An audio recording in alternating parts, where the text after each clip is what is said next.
Welcome back to my YouTube channel. तो आज के इस वीडियो पर हम लोग सिटीजनशिप चैप्टर का ये टॉपिक से पढ़ने वाले हैं। इससे पहले जितने भी सारे टॉपिक्स दिए हुए हैं एम लक्ष्मीकांत का बुक में सिटीजनशिप चैप्टर का, वो सारे टॉपिक्स, वो सारी चीज़ें हम इससे पहले वाले वीडियो पर कंप्लीट कर चुके हैं, जो कि है पार्ट 1 और पार्ट 2। अगर आप लोग नहीं देखे हैं तो सबसे पहले वो वीडियो को जाकर देखिए, देन उसके बाद ये वीडियो पर आइएगा, ताकि आप लोगों को एकदम क्रिस्टल अच्छे से क्लियर हो जाए।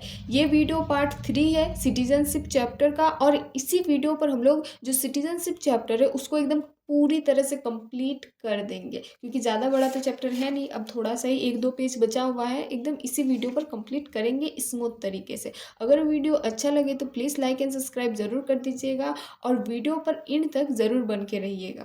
तो चलिए, समय को ज़्यादा बर्बाद ना करते हुए हम लोगों का जो टॉपिक है ओवरसीज सिटीजनशिप ऑफ इंडिया, इसको स्टार्ट करते हैं।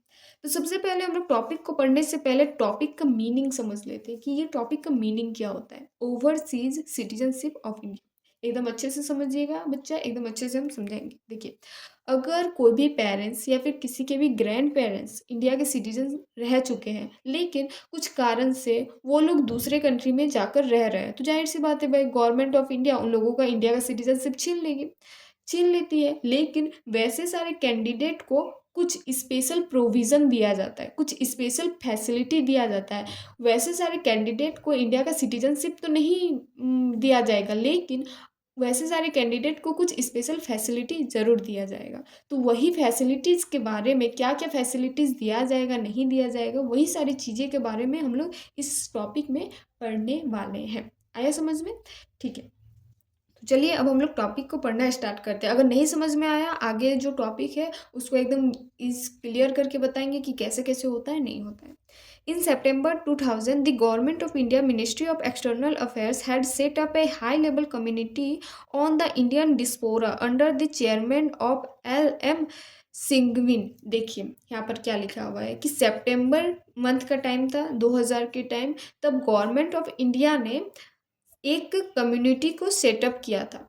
किस कम्युनिटी को? हाई लेवल कम्युनिटी को सेटअप किया था। किस चीज़ के लिए सेटअप किया था? इंडियन डिस्पोरा के लिए। मतलब कि वैसे कैंडिडेट, वैसे पर्सन जो इंडिया में ही रहने वाले हैं, इंडिया में ही पहले रहते थे, लेकिन अब किसी कारणवश वो विदेश में रहते हैं, दूसरे कंट्री में रहते हैं, उन लोगों को इंडियन डिस्पोरा बोला जाता है। तो इंडियन डिस्पोरा के लिए एक कम्युनिटी बैठाया गया था, और उसके चेयरमैन कौन थे? L.M. सिंघवीन। L.M. सिंघवीन। The mandate of the community was to conduct a comprehensive study of the global Indian diaspora and to recommend measures for a constructive relationship with them। और उस कम्युनिटी में किस चीज़ से रिलेटेड बात उठाया गया था कि वैसे सारे कैंडिडेट, वैसे सारे मेंबर्स जो हम लोगों के इंडिया में ही रहने वाले हैं, उन लोग अगर किसी अदर कंट्री में जाकर रह रहे हैं, चाहे दुनिया के कोई भी कंट्री में जाकर रह रहे हैं, ग्लोबल इंडियन डिस्पोरा, उन लोगों के साथ कैसे अच्छा से रिलेशनशिप बना के रखना है, कैसे हम लोगों को रहना है, उस चीज़ से रिलेटेड ये कम्युनिटी को बैठाया गया था। और इसी चीज़ से रिलेटेड उस कम्युनिटी में बात हुआ था। और क्या क्या बात हुआ था वो अब हम लोग आगे देखेंगे। The community submitted its report in January 2002। और जो कम्युनिटी का जो भी सारा रिपोर्ट था वो कब सबमिट हुआ था? तो जनवरी 2002 में सबमिट हुआ था। It recommended the amendment of the Citizenship Act 1955 to provide for grant of dual citizenship to the person of Indian origin PIO belonging to certain specified country। देखिए यहाँ पर क्या लिखा हुआ है कि जो कम्युनिटी में रिपोर्ट सबमिटेड हुआ था ना, उसमें ये बोला जा रहा था कि जो हम लोगों का सिटीजनशिप एक्ट है ना 1955, उसको कुछ चेंजेस किया जाए, कुछ उसमें बदलाव किया जाए। बदलाव का सिफारिश किया गया था कि पर्सन को डुअल सिटीजनशिप मिलना चाहिए। PIO का मतलब क्या होता है? देखिए, PIO यहाँ पर लिखा हुआ है ना, तो PIO का मतलब होता है पर्सन ऑफ इंडियन ओरिजिन। यहाँ पर भी आप लोग देख रहे होंगे, यहाँ पर लिखा हुआ है ना पर्सन, फिर यहाँ पर लिखा हुआ है ऑफ इंडियन ओरिजिन। PIO का मतलब वही होता है कि पर्सन ऑफ इंडियन ओरिजिन। मतलब कि कोई भी बच्चा या फिर उसके ग्रैंड पेरेंट्स, उसके पेरेंट्स अगर इंडिया में ही जन्म लिए हैं, लेकिन कुछ कारणवश अगर वो विदेश चल जाते हैं रहने के लिए, लेकिन उसका ओरिजिन तो इंडिया में ही हुआ है ना, जन्म तो इंडिया में ही लिया है ना, तो उसी को बोला जाता है PIO। ठीक है, अब हम लोग पढ़ते हैं नेक्स्ट, जो कि है accordingly the citizenship amendment act 2003 made provision for acquisition of overseas citizenship of India OCI by the PIOS of 16 specified countries other than Pakistan and Bangladesh. देखिए यहाँ पर क्या लिखा हुआ है।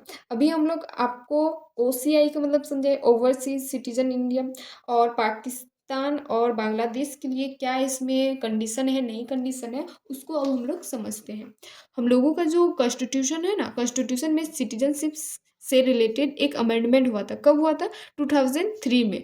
2003 में अमेंडमेंट हुआ था और उसमें ये चेंजेस करवाया गया था कि जो भी सारे कैंडिडेट हमारे देश से बाहर रहते हैं लेकिन उसका ओरिजिन इंडिया में ही है, तो उन लोगों को ओवरसीज सिटीजनशिप ऑफ इंडिया दिया जाएगा, मतलब कि कुछ एक्स्ट्रा फैसिलिटी दिया जाएगा, लेकिन एक शर्त के रूप में रखा कि कुछ ही कंट्री को दिया जाएगा, मतलब कि 16 स्पेसिफाइड कंट्री को ही दिया जाएगा। मतलब कि पूरा दुनिया में तो कितने सारे कंट्री है, लेकिन गिने चुने कुछ देश में ही रहने वाले लोगों को ये फैसिलिटीज़ दिया जाएगा, सभी देश को नहीं दिया जाएगा। और साथ ही साथ इसमें यही भी लिख दिया है कि पाकिस्तान और बांग्लादेश में अगर हम लोगों के इंडिया वाले कोई जाकर रहते हैं किसी कारणवश, तो उन लोगों को तो ये फैसिलिटी कतई नहीं दिया जाएगा। यहाँ पर नाम भी मेंशन है, पाकिस्तान या फिर बांग्लादेश में अगर कोई इंडिया वाले रहते हैं तो उन लोगों को ये ओवरसीज सिटीजनशिप ऑफ इंडिया का जो फैसिलिटी है उसको नहीं दिया जाएगा। It also omitted all provision recognizing or relating to the Commonwealth citizenship from the Principal Act। और 2003 का जो अमेंडमेंट हुआ था उसमें उसके साथ साथ कॉमनवेल्थ सिटीजनशिप भी हटा दिया गया था। अब आप लोग पूछेंगे कि कॉमनवेल्थ सिटीजनशिप का मतलब क्या होता है, तो इससे पहले वाले वीडियो पर हम पढ़ा चुके हैं कि कॉमनवेल्थ सिटीजनशिप का मतलब क्या होता है, लेकिन अभी भी हम शॉर्ट में समझा देना चाहते हैं। वैसे सारे कंट्री जहाँ पर ब्रिटिश एम्पायर रूल किए थे, ब्रिटिश एम्पायर रूल हमारे देश में हम लोग पढ़ते हैं ना कि इंडिया में ब्रिटिश रूल किए थे, तो इंडिया के सिटीजन को कॉमनवेल्थ सिटीजनशिप भी नाम का एक सिटीजन मिलता है, जो कि उसको अमेंड करके हटा दिया गया था।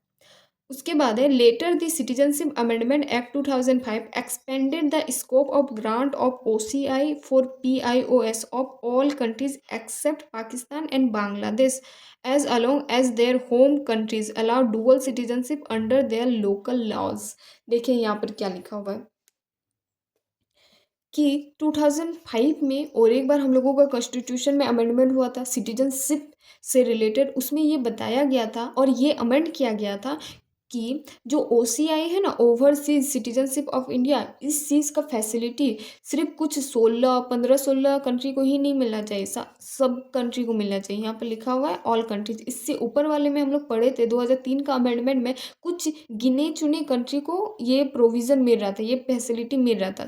कितना था? 16 स्पेसिफाइड कंट्री। लेकिन 2005 में अमेंडमेंट होने के बाद सभी कंट्री में ये अलाउ कर दिया गया था कि इंडिया के कोई भी इंसान अगर किसी भी देश में जाकर रह रहे पूरे दुनिया में, तो उन लोगों को OCI का एकदम फैसिलिटीज़ प्रोविज़न वगैरह मिलेगा। लेकिन पाकिस्तान और बांग्लादेश को छोड़कर अगर कोई इंडिया का इंसान पाकिस्तान और बांग्लादेश में जाकर रह रहा है तो उसको OCI का प्रोविज़न फैसिलिटीज़ नहीं दिया जाएगा।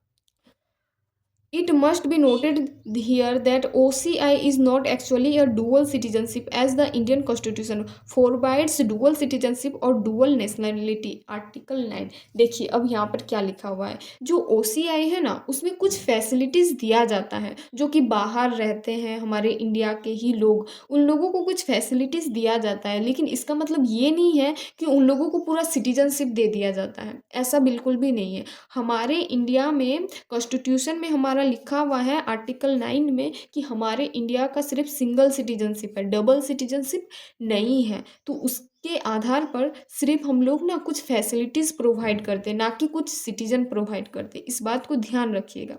Again the citizenship amendment act 2050 has modified the provision pertaining to the OCI in the Principal Act। देखिए 2015 में ये सिटीजनशिप को फिर से अमेंडमेंट किया गया था, कुछ और प्रोविज़न ऐड किया गया था। क्या क्या ऐड किया गया था वो देखते हैं। It has introduced a new scheme called overseas citizen of India card holder by merging the PIO card scheme and the OCI card scheme. इसमें अब क्या बता रहा है कि जब हम लोग सिर्फ ओसीआई देते थे ना लोगों को, मतलब कुछ प्रोविज़न देते थे, फैसिलिटीज़ देते थे पीआईओ से रिलेटेड कि वो इंडिया का ही है या फिर नहीं है, उसका ओरिजिन इंडिया से ही है या नहीं है, तो उसमें बहुत ही ज़्यादा ना माथापेची होता था, मतलब कि बहुत ही ज़्यादा दिक्कत आता था कि कैसे करना है, नहीं करना है। तो 2015 में गवर्नमेंट ने सोचा कि क्यों ना इस चीज़ को हम लोग थोड़ा सा सिंपल कर दे। तो हम लोग क्या किए, पीआईओ और ओसीआई को मर्ज कर दिए, और मर्ज करके क्या हम लोग बना दिए, overseas citizen of India card holder. अब ये कार्ड जिस जिस कैंडिडेट के पास रहेगा उन कैंडिडेट को ओसीआई का प्रोविज़न फैसिलिटीज़ दिया जाएगा। क्या क्या फैसिलिटीज़ वगैरह दिया जाएगा वो हम लोग आगे पढ़ेंगे, अभी नहीं पढ़ेंगे, ठीक है। तो अब हम लोग आगे बढ़ते हैं, क्या है उसके बाद, देखिए, the PIO card scam was introduced on August 19 2002। ये पीआईओ कार्ड का स्कीम कब इंट्रोड्यूस किया गया था, 19 अगस्त 2002 में। And thereafter the OCI card scheme was introduced December 2005। और जो ओसीआई का कार्ड स्कैम था वो कब इंट्रोड्यूस किया गया था, तो 2 दिसंबर 2005 में इंट्रोड्यूस किया गया था। Both the scam were running in parallel even through the OCI card scam has becoming more popular. दोनों जो स्कीम था ना, पीआईओ और ओसीआई, दोनों एकदम एक ही साथ पॉपुलर हो रहे थे, लेकिन लेकिन ओसीआई ना थोड़ा सा ज़्यादा पॉपुलर हो रहा था। This was causing unnecessarily confuse in the mind of applicant. और यही दोनों स्कैम की वजह से जो भी सारे कैंडिडेट थे, उन एप्लीकेंट थे, उन लोगों का माइंड बहुत ही ज़्यादा कन्फ्यूज़न हो रहा था, क्योंकि दो टाइप का कार्ड देना पड़ रहा था ना, पीआईओ का भी अलग से कार्ड देना पड़ रहा था कि आप लोग इंडिया के ही ओरिजिन के हो या नहीं हो, फिर ओसीआई का भी अलग से कार्ड देना पड़ रहा था। Keeping in view some problem being faced by applicant and to provide enhance facilities to them. और यही प्रॉब्लम को देखते हुए एप्लीकेंट्स को कुछ एक्स्ट्रा फैसिलिटीज़ देने में उन लोगों को प्रॉब्लम क्रिएट हो रहा था। और यही चीज़ को देखते हुए the government of India decided to formulate one single scheme. और यही चीज़ को देखते हुए हमारे जो गवर्नमेंट ऑफ इंडिया है, उन्होंने एक सिंगल स्कीम को प्रोवाइड किया, मर्जिंग कर दिया। क्या मर्जिंग कर दिया, पीआईओ और ओसीआई स्कीम को मर्ज कर दिया कि भाई अब तुम लोगों को एक ही कार्ड मिलेगा जिसका ओरिजिन है इंडिया का, और साथ ही साथ जो अब ओसीआई का फैसिलिटीज़ पाना चाहता है तो उन लोगों को एक ही कार्ड मिलेगा, कोई 2-3 कार्ड नहीं मिलेगा। Containing positive attribute of both. और ये स्कीम लागू करने के बाद पॉजिटिव इम्पैक्ट दिखाया गया। Hence for achieving this objective the citizenship amendment act 2015 was enacted. और यही चीज़ को देखते हुए 2015 में ये कॉन्स्टिट्यूशन से रिलेटेड, सिटीजनशिप से रिलेटेड अमेंडमेंट किया गया था, was enacted. The PIO scheme was resided 9 January 2015। और पीआईओ का जो स्कीम था ना उसको कब ही हटा दिया गया था, 2015 में, 9 जनवरी 2015 में। And it was also notified that all existing PIO card holder shall be deemed to be OCI card holder 9 January 2015। इसमें क्या बता रहा है कि अगर कोई PIO कार्ड होल्डर लेकर एग्जिस्ट कर रहा है तो उन लोगों को OCI कार्ड होल्डर 9 जनवरी 2015, मतलब कि अगर किसी के पास ऑलरेडी PIO कार्ड है, card holder, automatic OCI card holder मिल जाएगा, या फिर वो लोग गवर्नमेंट को बता सकती है कि भाई हम लोगों को ये कार्ड होल्डर चाहिए, या फिर गवर्नमेंट मानने लगेगी और ओसीआई मर्ज किया गया है। आ गया बात समझ में। अब हम लोग आते हैं नेक्स्ट टॉपिक पर। देखिए, the citizenship amendment act 2015 replace the nomenclature of overseas citizen of India with that of overseas citizen of India card holder and made the following provision in the principal act. देखिए, जब 2015 में हम लोगों का जो constitution है, constitution में citizenship का अमेंडमेंट हुआ था ना, उस टाइम जो ओवरसीज सिटीजन ऑफ इंडिया था ना उसका नाम को चेंज करके जब मर्ज किया गया PIO plus overseas citizen of India, ये दोनों को जब मर्ज किया गया था ना, तब उन लोगों को नाम को चेंज करके overseas citizen of India card holder रख दिया गया था। और इसी चीज़ से रिलेटेड कुछ प्रोविज़न जो है ना, कुछ प्रिंसिपल, कुछ प्रोविज़न हम लोगों का नीचे दिया गया है, 1 2 3 4 करके। जैसे कि आप देख सकते हैं यहाँ पर 1 दिया हुआ है, फिर यहाँ पर 2 दिया हुआ है, तो ऐसे करके बहुत सारे ऐसे प्रोविज़न है जो कि 1 बाय 1 हम लोग पढ़ेंगे। तो सबसे पहले हम लोग पढ़ते हैं पहला प्रोविज़न, पहला प्रिंसिपल कि क्या है। Registration of overseas citizen of India card holder, मतलब कि हम लोग जो कैंडिडेट अगर overseas citizen of India card holder पाना चाहता है, ये कार्ड को पाना चाहता है, तो उसके लिए रजिस्ट्रेशन कैसे करना है और कौन कौन रजिस्ट्रेशन कर सकता है। देखिए, द सेंट्रल गवर्नमेंट में registered as an overseas citizen of India card holder, आपको सेंट्रल गवर्नमेंट के द्वारा रजिस्ट्रेशन करना पड़ेगा overseas citizen of India card holder को पाने के लिए। पहला क्या है, any person of full age and capacity, अगर कोई भी आपके ग्रैंड पेरेंट्स या फिर कोई भी पर्सन अगर इंडिया में ओरिजिन है, उसका इंडिया ओरिजिन है और वो अपना पूरा जो आधा से ज़्यादा लाइफ अपना इंडिया में बिता चुका है, तो वो ऐसा जो फैसिलिटी है सिटीजन का ओवरसीज का वो ले सकता है। Who is a citizen of another country but was a citizen of India at the time of or that any time after the commitment of the constitution. देखिए यहाँ पर क्या बोल रहा है, अगर कोई भी इंडिया का ही सिटीजन रह चुका है, ओरिजिन उसका इंडिया से ही है, लेकिन वो कोई अदर कंट्री चला जाता है कुछ कारणवश, कुछ उसका काम की वजह से या फिर पढ़ाई की वजह से, और उसको कॉन्स्टिट्यूशन के द्वारा अपना card holder overseas citizen of India card holder को पाना चाहता है, तो वो पा सकता है क्योंकि उसका ओरिजिन इंडिया ही है। दूसरा नंबर पे है, who is a citizen of another country but was eligible to become a citizen of India at the time of the commitment of the constitution. देखिए, अगर कोई दूसरा कंट्री में रह रहा है लेकिन उसका ओरिजिन इंडिया में ही है, वो एलिजिबल हो सकता है सिटीजन ऑफ इंडिया के लिए कार्ड होल्डर पाने के लिए, लेकिन कॉन्स्टिट्यूशन का कमिटमेंट से पहले। कमिटमेंट मतलब होता है प्रारंभ करना, कॉन्स्टिट्यूशन का प्रारंभ से पहले।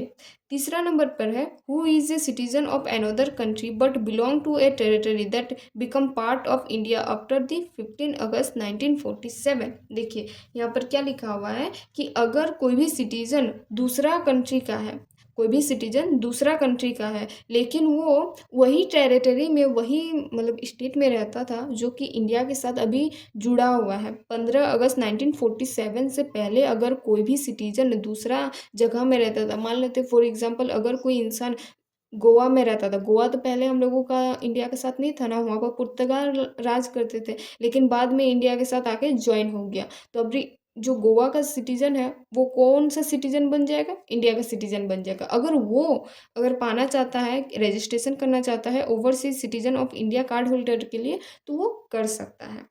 हु इज़ ए चाइल्ड और ए ग्रैंड चाइल्ड और a great grand child of such a citizen.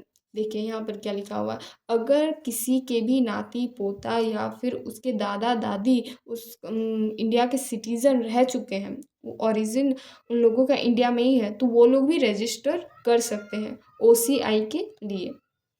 B number में क्या लिखा हुआ है, a person who is a minor child of a person mention in above close. देखिए यहाँ पर लिखा हुआ है कि अगर कोई भी बच्चा वगैरह है, वो अगर वो भी चाहता है कि ओसीआई का जो भी प्रोविज़न है, फैसिलिटीज़ है, वो अपना बच्चा को भी देना चाहता है, तो उन लोगों का जो ओरिजिन है वो इंडिया से होना चाहिए, तो वो अपना बच्चा को भी वो ओसीआई का फैसिलिटीज़ दे सकता है। सी नंबर पे है, a person who is a minor child and whose both parent are citizen of India or one of parent is a citizen of India. देखिए अगर किसी का बच्चा है लेकिन उसके जो पेरेंट्स हैं वो इंडियन ओरिजिन के हैं, इंडिया में ही जन्म लिए हैं, या फिर उसकी कोई एक पेरेंट मतलब कि या तो मम्मी या तो पापा अगर जन्म लिए हैं इंडिया का, जो भी overseas citizen of India card holder का जो फैसिलिटीज़ है, प्रोविज़न है, उसके लिए रजिस्ट्रेशन कर सकते हैं। उसके बाद है हम लोगों का डी नंबर। डी नंबर में क्या बोल रहा है कि spouse of foreign origin of a citizen of India or spouse of foreign origin of an overseas citizen of India card holder and whose marriage has been registered and subsisted for a continuous period of not less than 2 years immediately preceding the presentation of the application. यहाँ पर क्या बोल रहा है उसको देखिए, अगर कोई भी सिटीज़न किसी इंडियन से या फिर अदर कंट्री में जाकर रह रहा है और वो कोई अदर कंट्री का 2 साल से वो रह रहा है, तो वो इंडिया का overseas citizen of India card holder के लिए रजिस्ट्रेशन कर सकता है, एप्लीकेशन डाल सकता है।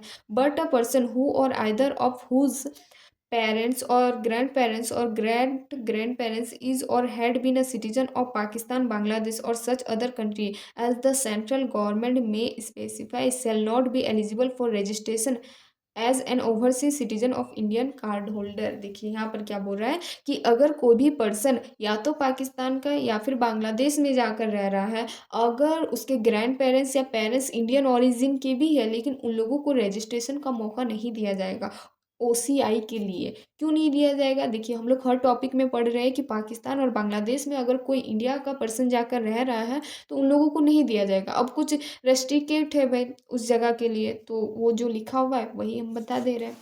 अब हम लोग आते हैं सेकंड पॉइंट पे, जो कि है conferment rights on overseas citizen of Indian card holder. देखिए इस टॉपिक का सबसे पहले हम लोग मीनिंग समझ लेते हैं कि यहाँ पर वही सारी चीज़ें बताएगी जो कि एक ओसीआई जो लेता है ना, ओसीआई उन लोगों को क्या फैसिलिटीज़ मिलेगी और क्या फैसिलिटीज़ नहीं मिलेगी, वो सारी चीज़ें यहाँ पर अभी हम लोग पढ़ेंगे। ज़्यादातर हम लोग ये पढ़ेंगे कि कौन कौन सा फैसिलिटीज़ नहीं दिया जाएगा, ठीक है।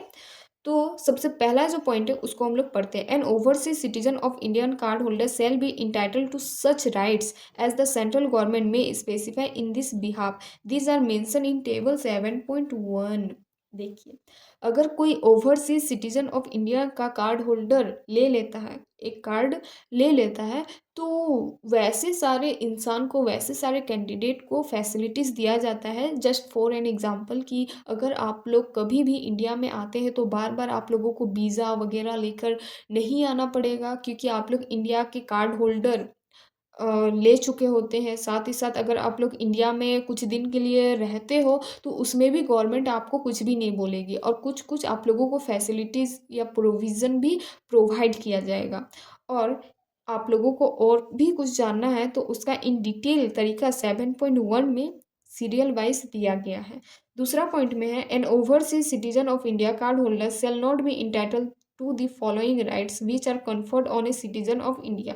जो कैंडिडेट ओसीआई का कार्ड ले लेता है तो उन लोगों को बहुत सारा ऐसे प्रोविज़न फैसिलिटीज़ हैं जो कि नहीं दिया जाएगा। एज अ नॉर्मल कैंडिडेट को जो इंडिया में बिलोंग करते हैं, इंडिया में ही रहते हैं, उन लोगों को तो दिया जाएगा, लेकिन अगर फॉरेन कंट्री में कोई रहता है और वो कार्ड होल्डर लेके बैठा हुआ है ओवरसीज सिटीजनशिप का, तो उन लोगों को वो प्रोविज़न फैसिलिटीज़ नहीं दिया जाएगा। क्या क्या नहीं दिया जाएगा, तो यहाँ पर पूरा डिटेलली दिया हुआ है कि क्या क्या नहीं दिया जाएगा। तो हम लोग 1 बाय 1 करके पढ़ते हैं कि क्या क्या नहीं दिया जाएगा भाई। तो सबसे पहला जो पॉइंट है वो है he she shall not be entitled to the right to equality of opportunity in matter of public employment, article 16। देखिए आर्टिकल 16 में हम लोगों को ये अपॉर्चुनिटी दिया जाता है एज अ जनरल कैंडिडेट को जो इंडिया में बिलोंग करते हैं, कि आप लोग पब्लिक एम्प्लॉयमेंट मतलब कि कोई भी सरकारी जॉब के लिए अप्लाई कर सकते हो, आप लोगों के साथ कोई भी भेदभाव नहीं किया जाएगा। लेकिन अगर कोई फॉरेन कंट्री में रहता है और वो अगर चाहता है कि नहीं हम भी सरकारी जॉब में घुसेंगे, तो उसको वो प्रोविज़न नहीं दिया जाएगा, फैसिलिटीज़ नहीं दिया जाएगा। दूसरा में है he she shall not be eligible for election as president, article 58। हम लोगों को एज अ नॉर्मल कैंडिडेट को बोला जाता है कि आप लोग प्रेसिडेंट को वोट करके, मतलब कि इनडायरेक्टली वोट होता है, लेकिन आप लोग वोट दे सकते हो प्रेसिडेंट का चुनाव के लिए। लेकिन अगर कोई फॉरेनर बोलेगा कि हमको भी ये चुनाव लड़ना है या फिर चुनाव देना है, तो नहीं दे सकते हैं वोट। तीसरा नंबर पे है he she shall not be eligible for the election as vice president. Vice president का केस में भी सेम होता है, कोई फॉरेनर उन लोगों को वोट नहीं दे सकता है वाइस प्रेसिडेंट का केस में। He she shall not be eligible for the appointment as the जज ऑफ द सुप्रीम कोर्ट। अगर कोई चाहता है कि हम एज अ जज बनना चाहते हैं सुप्रीम कोर्ट के लिए, तो वो लोग नहीं बन पाएगा, कोई फॉरेनर अगर कार्ड होल्डर है तो। He she shall not be eligible for appointment as a जज ऑफ द हाई कोर्ट, ना ही हाई कोर्ट का वो जज बन सकता है। He she shall not be entitled for registration as a voter. और अगर कोई चाहता है कि हम वोट डालें गवर्नमेंट के लिए, गवर्नमेंट को जिताएंगे, तो वो लोग वोट भी नहीं दे सकता है। उसके बाद है हम लोगों का जी नंबर पे he she shall not be eligible for being a member of house of the people or of council of state. हम लोग जैसे पढ़ते हैं ना, हम लोगों का गवर्नमेंट में 2 हाउस है, लोकसभा एंड राज्यसभा, तो वो हाउस का भी कैंडिडेट नहीं बन सकता, मतलब कि एमपी नहीं बन सकता। ना ही वो लेजिस्लेटिव असेंबली, हम लोगों का स्टेट में भी 2 हाउस होता है, लेजिस्लेटिव असेंबली और लेजिस्लेटिव काउंसिल, उसमें भी वो मेंबर नहीं बन सकता है। फिर है he she shall not be eligible for appointment to public service and post in connection with affair of the union of any state except for appointment in service and post as the central government may specify. देखिए यहाँ पर क्या लिखा हुआ है कि अगर कोई फॉरेनर है, वो overseas citizen of India card holder ले चुका है, तो उन लोगों को पब्लिक सर्विस आने में भी नहीं दिया जाएगा। जैसे कि हम लोग पढ़ते हैं ना, IAS IPS, वो लोग क्या है, यूपीएससी क्लियर करता है तो कोई स्टेट पीसीएस क्लियर करता है, उसके बाद फिर पब्लिक सर्विस में चल जाता है। तो वैसे सारे कैंडिडेट को ये भी नहीं दिया जाता है। ठीक है, तो ये सारे जो पॉइंट हम पढ़े यहाँ पर, ये सारी चीज़ें एक कार्ड होल्डर को, ओवरसीज सिटीजन ऑफ इंडिया को नहीं दिया जाता है। अब हम लोग आते हैं तीसरा पॉइंट पर। तीसरा पॉइंट पर क्या लिखा हुआ है उसको अब हम लोग देखते हैं। Renunciation of overseas citizen of India card. Renunciation मतलब हम लोग पहले भी पढ़ चुके हैं कि रिनोकेशन मतलब क्या होता है। लॉस ऑफ सिटीजनशिप में हम लोग पढ़े थे, याद आया कुछ? अगर आप लोग देखे होंगे मेरा वीडियो तो आप लोगों को पता होगा कि रिनोकेशन मतलब क्या होता है। अगर नहीं पता है तो कोई बात नहीं, अभी हम बता देते हैं। रिनोकेशन मतलब होता है कि अपनी मर्जी से छोड़ना। अगर किसी कैंडिडेट को, किसी मेंबर को, किसी पीपल को, किसी पर्सन को अगर ओवरसीज सिटीजन ऑफ इंडिया का कार्ड मिल गया है और वो चाहता है कि नहीं हमको नहीं रखना है ये कार्ड, तो वो रिनोकेशन कर सकता है। मतलब कि अपनी मर्जी से वो कार्ड को त्याग कर सकता है, छोड़ सकता है वो अपनी मर्जी से। तो उसमें दो गो पॉइंट दिया हुआ है, जो कि पहला पॉइंट लिखा हुआ है, any overseas citizen of India card holder can make a declaration renouncing his her overseas citizen of India card holder status. यहाँ पर वही चीज़ लिखा हुआ है कि अगर कोई भी पर्सन को मन कर रहा है कि नहीं हमको ये कार्ड होल्डर नहीं रखना है, तो वो अपनी मर्जी से ये स्टेटस को छोड़ सकता है, ये कार्ड होल्डर को छोड़ सकता है। After that declaration is registered by the central government, such person ceases to be a overseas citizen of India card holder. और ये जब कार्ड होल्डर छोड़ेगा, मतलब कोई भी कैंडिडेट अगर चाहता है कि हम ये कार्ड तो नहीं ले, तो वो सेंट्रल गवर्नमेंट के पास अपील करके ये कार्ड होल्डर को सीज कर सकता है। सीज मतलब कि छुड़वा सकता है। अब हम लोग आते हैं दूसरा पॉइंट पर कि ये दूसरा पॉइंट क्या बोलता है। Where a person ceases to be an overseas citizen of India card holder, the sponge of foreign origin of that person who has obtained overseas citizen of India card, and every minor child of that person registered as an overseas citizen of Indian card holder also ceases to be an overseas citizen of Indian card holder।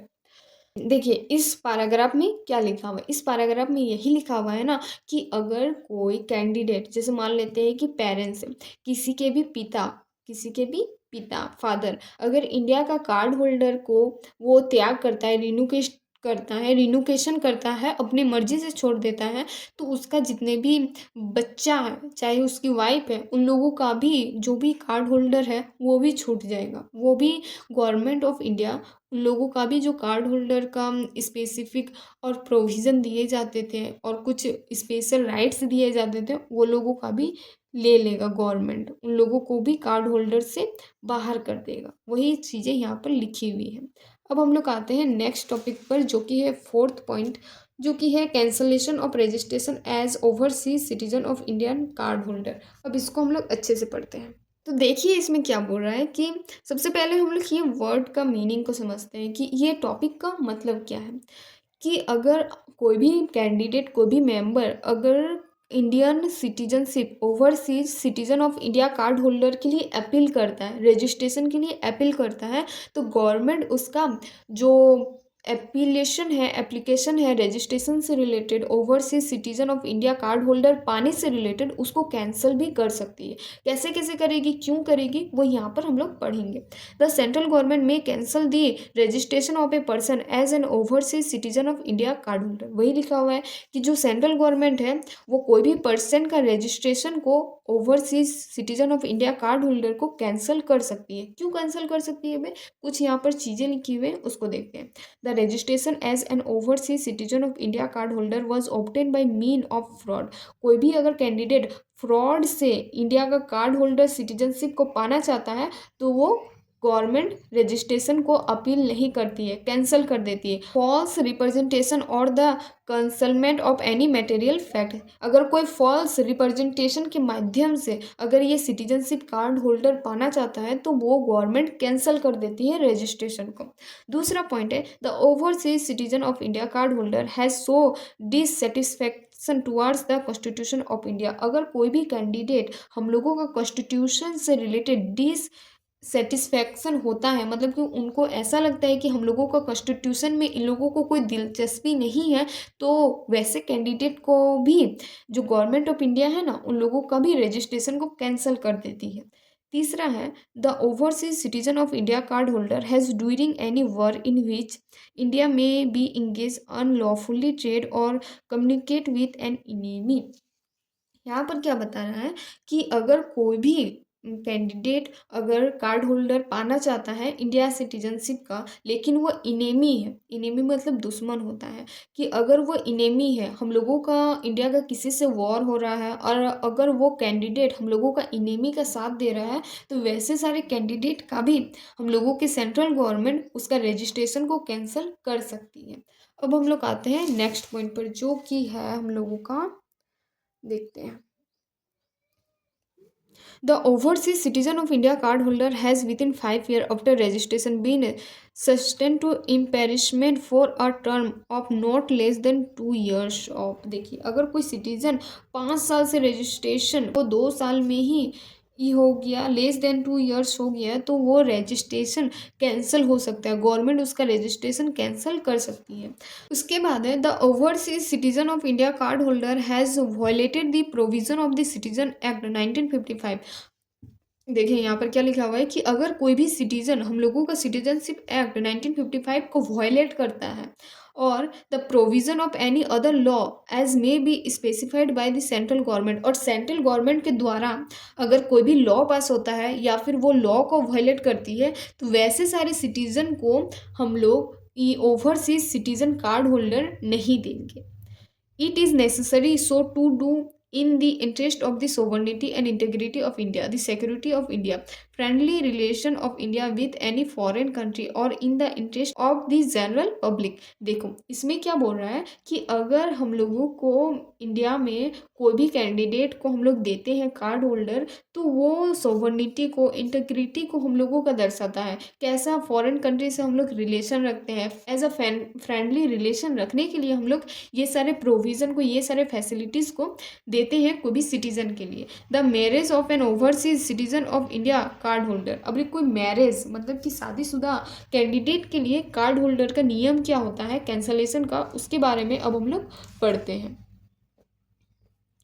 पहला है has been dissolved by a competent court of law और otherwise, या तो कोई court से या फिर law of otherwise किसी भी अन्य प्रकार से हम लोग उन लोगों का कार्ड होल्डर को ओवरसीज कर सकते हैं। दूसरा नंबर पे है has not been dissolve but during the subsistence of such marriage he she has solemnised marriage with any other person. देखिए यहाँ पर क्या लिखा हुआ है कि अगर कोई भी कैंडिडेट अगर किसी दूसरे पर्सन से मैरिज करती है तो वो सोलिमाइड मैरिज ही वाला टाइप से नहीं होना चाहिए, नहीं तो वैसे में आप लोगों को नहीं मिल पाएगा।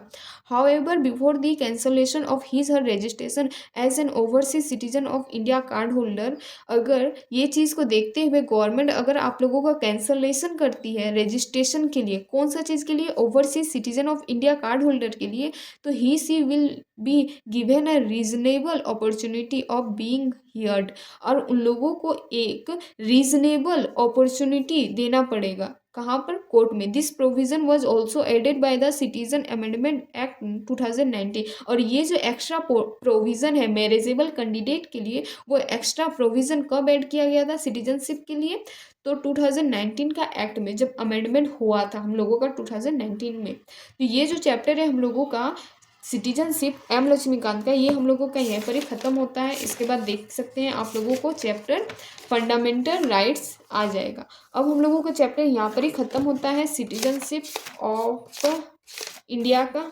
जो कि ये चैप्टर है एम लक्ष्मीकांत का। तो ये चैप्टर हम लोगों का ख़त्म होता है सिटीजनशिप एम लक्ष्मीकांत का। अब हम लोग मिलते हैं नेक्स्ट वीडियो पर, जो कि आप लोग पूरा बेसब्री से इंतजार कर रहे होंगे कि कौन सा वीडियो अब आने वाला है। टेंशन नहीं लीजिए बच्चा, एक-एक करके एकदम चैप्टर्स को स्मूथ तरीके से लाइन बाय लाइन एकदम क्लियर करेंगे। अब हम लोग मिलते हैं नेक्स्ट वीडियो पर, और अगर वीडियो अच्छा लगे तो लाइक एंड सब्सक्राइब करना ना भूलें। अब हम लोग मिलते हैं नेक्स्ट वीडियो पर, तब तक के लिए tata, bye bye, see you.